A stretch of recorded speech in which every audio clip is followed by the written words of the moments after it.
If you're like most entrepreneurs, I'm guessing that you're very resistant to budgeting. And if we got really, really honest about it, I'm going to guess that resistant is a very polite way of saying you absolutely hate it.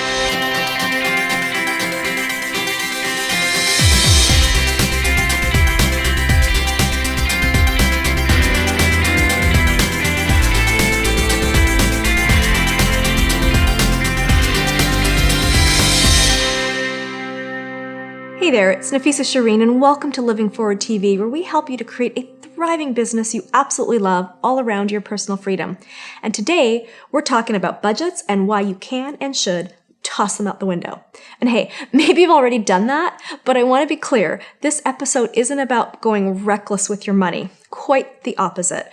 We're here to talk about how to create the results you want in a systematized way without putting restraints on yourself or without putting yourself into financial jeopardy. Now, what happens when you think of a budget? Restriction, scarcity, missing out, these are just a few of the things that come to mind for me. I mean, what if something comes up that you really want to do and you know is going to pull your business forward, but it's not in the budget? And if you've ever been in corporate, then you know that happens all the time. And really good initiatives just don't move forward because a year ago, somebody didn't budget for it.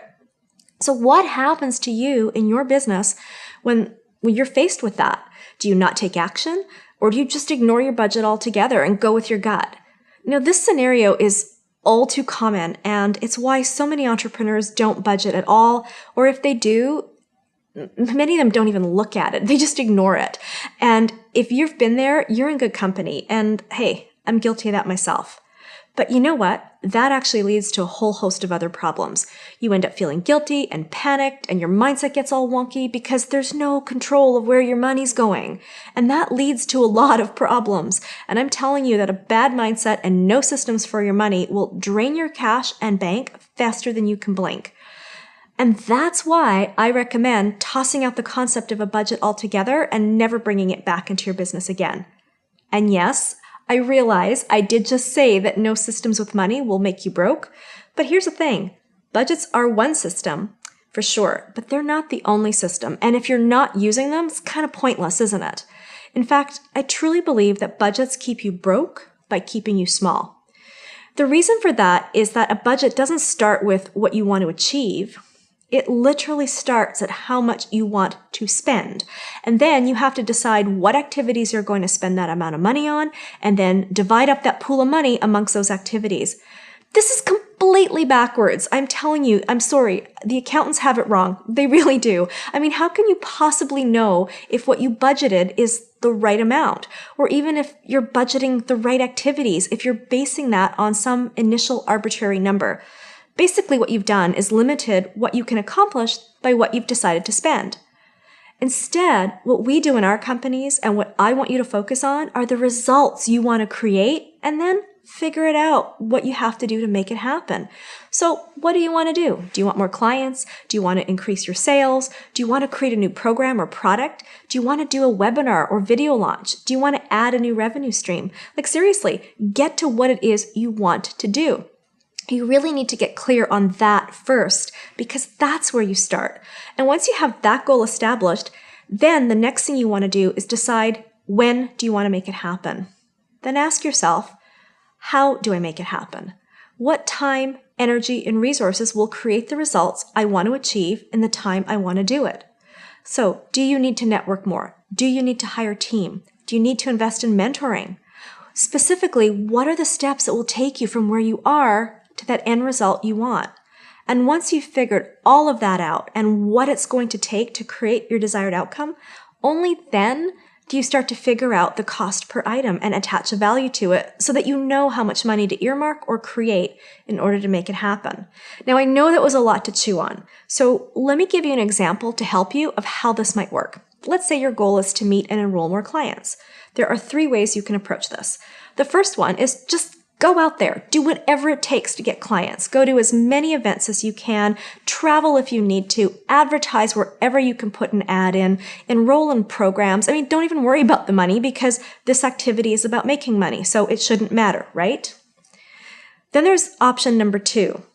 Decide up front what your budget is for marketing. And then take that amount and divvy it up between networking, advertising, and other client-generating activities and see how many clients you get.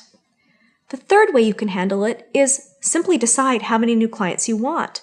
Then figure out where they hang out, in person, print, and online. Knowing this will help you know where you need to attend and where you need to show up and where you need to advertise. And then assess your conversion rate so that you know exactly how many people you need to speak to and how many networking events you need to attend and which ones in order to reach the exact amount of people you need to convert it into the amount of clients that you want. Now, out of these three approaches, which one do you think is going to get you to your goal? That's right, number 3, where you decide upfront the outcome you want and then strategically plan and identify the resources and money you need to get there. And yeah, that approach, when you get to that final number, sometimes can terrify you. But if you're really serious about achieving your goals, then you'll do whatever it takes to make it happen and you'll find the money shows up. And as you start to step out of, well, this is what I have, what can I do with it, to this is what I want to create, what's it going to take, you'll really accelerate the results in your business. And the beauty of this approach is that you're not being careless or reckless. You're not being irresponsible with money. You're not going out there and just spending on whatever looks good in the moment. No, you're creating a strategic plan, a plan that empowers you, a plan that doesn't restrict you. And I really want to help you with that. So what I've done is I've created the Unbudget Outcome Creation Worksheet. I use it myself, and it's really going to help you put a plan together that you feel good about so that you can toss out the restrictive budget and really put something in place that works for you. And while I've thrown out all my budgets, I do consider planning and strategy non-negotiable when it comes to money. But where it starts is not with the money. It starts with creating a vision for your business and life that really aligns with your purpose. And from there, you create the cash flow plan to make it happen. Now, if you found this episode helpful, I would love to have you share it with somebody who needs it and to subscribe to my YouTube channel.